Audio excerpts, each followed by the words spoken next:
Malda voter লিস্টে বাবার নাম ভুল, এসআইআর আতঙ্কে বিষ পান করে আত্মহত্যার চেষ্টা যুবকের। আশঙ্কাজনক অবস্থায় হাসপাতালে চিকিৎসাধীন। ঘটনার সামনে আসতেই ব্যাপক চাঞ্চল্য। খবর পেয়ে হাসপাতালে তৃণমূল নেতৃত্ব মালদার হরিশ্চন্দ্রপুরের মহেন্দ্রপুর গ্রাম পঞ্চায়েতের নাজিরপুর বুথের ঘটনা।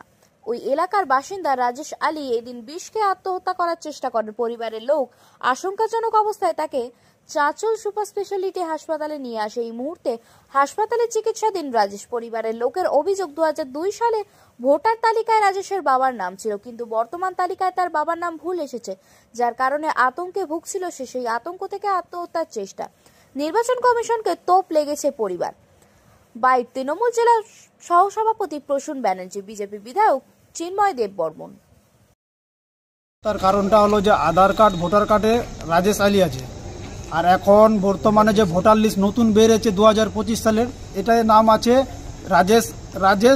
রাজেশ আলী প্লাস পিতারও নাম ওটাই হয়েছে রাজেশ আলী, সেখানে হবে আদিল মোহাম্মদ। কোথায় হয়েছে ওটা? এটা নাজিরপুর গ্রামে। মানে কোথায়, কোন মানে কি লিস্টে? 165 বুথ নাম্বার বাগমারা ভোটার লিস্টে হয়েছে এটা। হ্যাঁ, এটা ভোটার লিস্ট। আধার কার্ড আর ভোটার কার্ড কি সব ঠিক আছে? ওটা ঠিক আছে, ওটাই ঠিক আছে, দুটাই ঠিক আছে। তো হঠাৎ এখন যে 2025 সালের যে ভোটার লিস্টের নাম যে দেখছে এখন, মানে শুরু হওয়ার পরে তারপরে চেক করছিল, এখন চেক করছে, তো ওর নাম মানে যেটাতে রাজেশ আলী আছে সেখানে হতো আদিল মোহাম্মদ পিতা, সেখানেও রাজেশ আলী আছে। মানে তার জন্য ও মানে হয়ে গেছে, মানে আতঙ্ক ছড়িয়েছে ওর দিমাগে। কিছুগুলো ওদের গ্রামের লোক মানে হাসি মজাক করতো, তোমাকে এখানে থাকতে হবে না, বাংলাদেশে চলে যেতে হবে, এটা ও ব্রেনটে ঢোকাই দিয়েছে। আমরা বুঝাইছি ওকে, কিন্তু শুনছে না। এসআই নিয়ে আতঙ্ক ছড়িয়েছে। বয়স রাজেশ আলী, তিনি কোনো কারণে আর আত্মহত্যা করার চেষ্টা করেছে।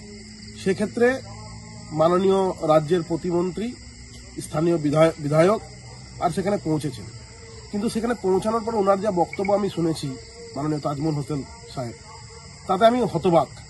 আবার একদিকে হতবাকও নই।